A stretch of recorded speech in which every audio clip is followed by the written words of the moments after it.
இப்போ அர்ஜுனன் வந்து தேர்தட்டுல நிக்கிறான். நின்னதையும் பார்க்கிறான். எதிரணியில யாரெல்லாம் இருக்கிறாங்க அப்படின்னு நோட்டம் விடுறான். எதிரணியில முதல்ல யார் தெரிகிறார்? பிதாமகர் பீஷ்மர் அவனுடைய கண்ணுக்கு தெரிகிறார். அவன் அன்றாடம் கடவுளாக நினைத்து வணங்கி கொண்டிருக்கக்கூடிய தெய்வம் பிதாமகர் பீஷ்மர். கங்கை மைந்தர் பீஷ்மரை பார்க்கிறான். பக்கத்துல பார்க்கிறான்.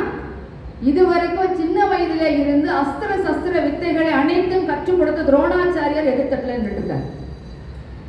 மூணாவதா இந்த பக்கம் பார்க்கிறான் கிருபாச்சாரியர். கிருபாச்சாரியர் யாருன்னா சின்ன வயசுல, அதாவது அஸ்திர சஸ்திர வித்தைகளை வந்து ஒரு 7 வயசு 8 வயசுல அவங்க கத்துக்க ஆரம்பிச்சாங்கன்னா அதுக்கு முன்னாடி இருக்கக்கூடிய கல்வியை கற்றுக் கொடுத்த கிருபாச்சாரியர். கிருபாச்சாரியர் நின்றுட்டு இருக்கான் பார்க்கிறோம். இந்த பக்கம் பார்த்தோம்னா நம்முடைய சகோதரர்கள், அதாவது அர்ஜுனுடைய சகோதரர்கள் 100 பேர் நின்று இருக்காங்க. இந்த பக்கம் பார்த்தாங்கன்னா உறவின் முறைகள், மாமா முறையாகிறவங்க, சித்தப்பா முறையாகிறவங்க, இன்னும் வேற அத்தை முறையாகிறவங்க, அத்தையோட சொந்த வழி இருக்கிறவங்க, அத்தனை பேரும் உறவின் முறைகளா இருக்கக்கூடியவங்க நின்று கொண்டிருக்கிறார். அர்ஜுன் பார்க்கிறான். அவனுடைய கை நடுங்குகிறது, மனம் பதைபதைக்கிறது, எண்ணம் தடைபடுகிறது, தலை சுற்றுகிறது, உடலெல்லாம் சோர்ந்து வருகிறது. என்ன நினைக்கிறான்னா, இத்தனை பேரையும் கொண்டுட்டு நமக்கு கிடைக்கக்கூடிய ராஜ்யத்தை வச்சு நம்ம என்ன பண்றது? அதனால நமக்கு ஏதாவது பிரயோஜனம் இருக்கா? நம்ம சந்தோஷமா இருக்க முடியுமா? இத்தனை பேரையும் கொண்டு போட்டு கிடைக்கிற சந்தோஷம் நமக்கு ஒரு சந்தோஷமா? இதையெல்லாம் யோசிச்சு அர்ஜுனனால செயல்பட முடியல. தன்னுடைய காண்டிபத்தை வீசி எறிந்தான். வீசி எறிந்துட்டு பகவானுடைய காலில் வந்து சரணாகதி அடைகிறான். கண்ணா, என்னை மன்னிச்சிரு. என் கண்ணை சொல்லும் போதெல்லாம் எனக்கு தெரியல, இவ்வளவு பேர்களை கொன்று இதனால் வரக்கூடிய ராஜ்யத்தை வச்சு நாங்க என்ன பண்ண போறோம்? என்னுடைய உடம்பெல்லாம் நடுங்குகிறது, மனமெல்லாம் சோர்கிறது, கண்ணெல்லாம் இருள்கிறது, என்னால போர் செய்ய முடியாத, தயவு செஞ்சு என்னை மன்னிச்சிரு, நான் இங்கிருந்து போர்க்களத்தை விட்டு போறேன், தயவு செஞ்சு என்னை விட்டுரு கண்ணா அப்படின்னு சொல்லிட்டு அவன் கால்களை பிடித்து கெஞ்சுகிறான். இப்ப பகவான் சொல்றாரு, பா, உன்னுடைய வேலை என்ன தெரியுமா?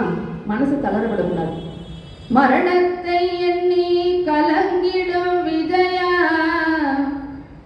மரணத்தின் தன்மை சொல்வேன், மானுடர் ஆன்மா மரணமெய்தாது, மறுபடி பிறந்திருக்கும் மேனியை கொள்வாய், மேனியை கொள்வாய், வீரத்தில் இதுவும் ஒன்று, நீ விட்டு விட்டாலும் அவர்களின் மேனி வெந்துதான் தீரும்.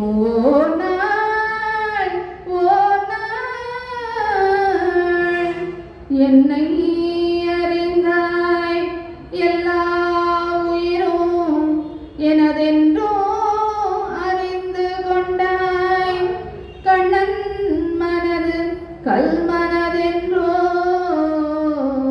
காண்டீபம் நடுவ விட்டாய், காண்டீபம் நடுவ விட்டாய்.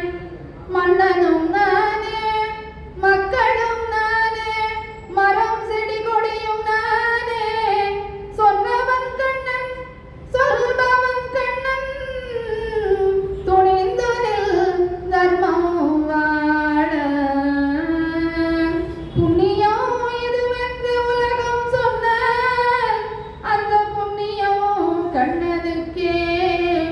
போற்றுவார் போற்றலும் தூற்றுவார் தூற்றலும் போகட்டும் கண்ணனுக்கே. கண்ணனே காட்டினான், கண்ணனே சாற்றினான், கண்ணனே கொலை செய்கின்றான். காண்டீபம் எழுக, நின் கைவன்மை எழுக, இக்களமெல்லாம் சிறக்க வாழ்க.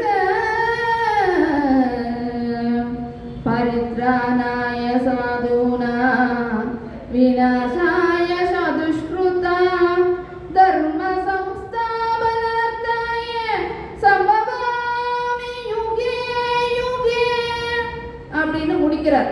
இது கண்ணதாசனுடைய வார்த்தைகள்.